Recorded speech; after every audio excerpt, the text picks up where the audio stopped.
Bonjour à tous. Donc voici le commentaire des courbes du sida que vous avez en polycopié.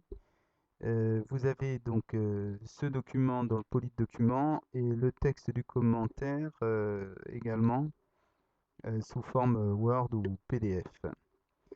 Donc concernant le sida, on constate qu'il y a trois périodes. La primo-infection ici, qui va durer quelques semaines. La phase asymptomatique, c'est-à-dire la phase où il n'y a pas de symptômes apparents. Et ensuite, la phase de sida déclaré. Alors, en l'occurrence ici, on se positionne dans le cas d'un individu qui ne suit pas de traitement. Ce qui, chez nous, devient de plus en plus rare, mais sans traitement, voilà comment ça pourrait évoluer. Donc, la phase de primo-infection, elle dure quelques semaines et vous constatez qu'il y a une réaction du système immunitaire. Alors, la charge virale augmente fortement, on est d'accord. Donc le virus se multiplie. Et le nombre de lymphocytes T4 donc, qui sont attaqués par le sida diminue. Donc là, le système immunitaire est attaqué. Mais quand je dis que le système immunitaire réagit, c'est que on voit que ça ne s'écroule pas tout de suite. Il y a un rebond, c'est-à-dire que le nombre de T4 remonte et la charge virale diminue. C'est-à-dire que le système immunitaire arrive dans un premier temps à arrêter la prolifération du virus. Alors, comment est-ce possible? Ben, parce qu'il va produire des anticorps, donc des molécules qui vont neutraliser le virus, et puis aussi d'autres cellules qui vont venir détruire le virus, les lymphocytes cytotoxiques, etc.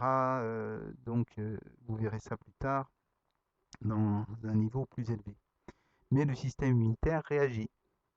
Puis pendant plusieurs années, qui sont relativement variables d'un cas à l'autre, on voit que le taux de lymphocytes, de la charge virale reste relativement stable, on est d'accord. Par contre, le taux de lymphocytes T4 commence à diminuer de façon inexorable.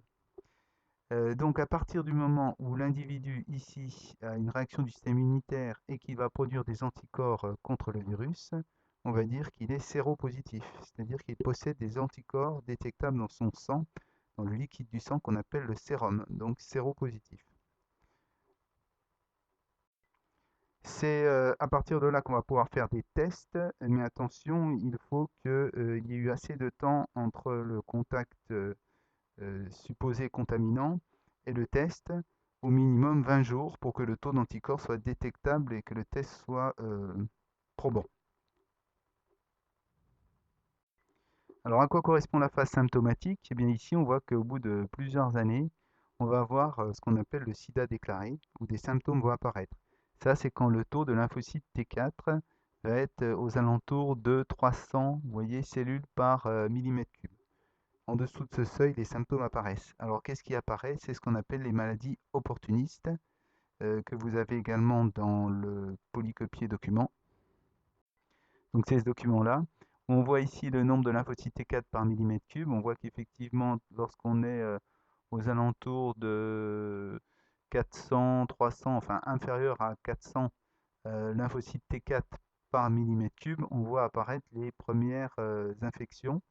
Donc, il peut être des infections par des bactéries, par des virus, par des champignons, etc., donnant euh, des maladies de la peau, la tuberculose, des pneumonies, des méningites. Toutes ces maladies, on peut en guérir, des diarrhées, on peut en guérir normalement si on n'a pas son système immunitaire défaillant. Et donc, ça peut aller jusqu'au cancer, notamment le cancer de la peau, le sarcome de Kaposi.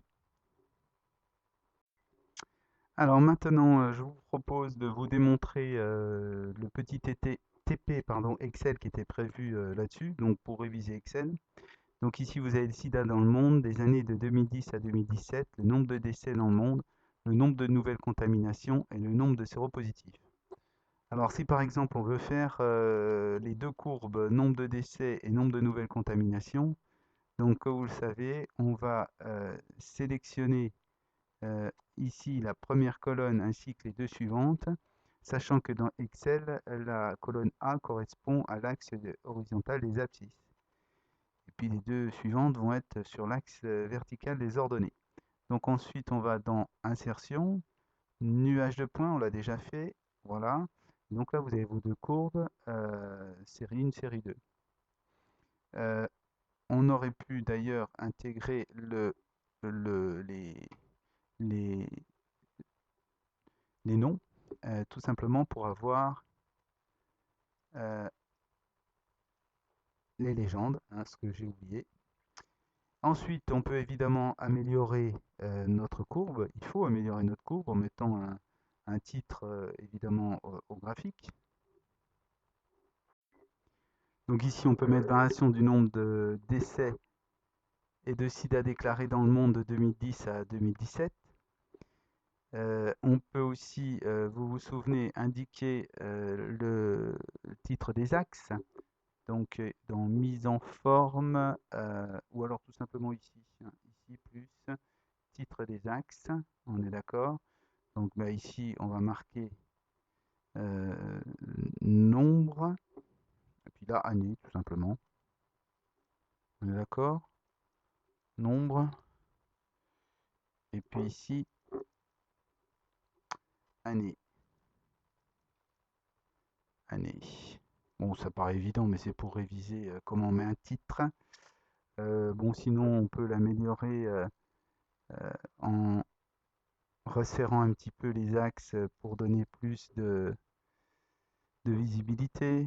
On peut aussi éventuellement diminuer, supprimer ici ce nombre, euh, par exemple en cliquant sur le nombre mis en forme de l'axe et en minimum, au lieu de mettre 0, on peut mettre justement, par exemple, 250 000, ce qui va accentuer la courbe.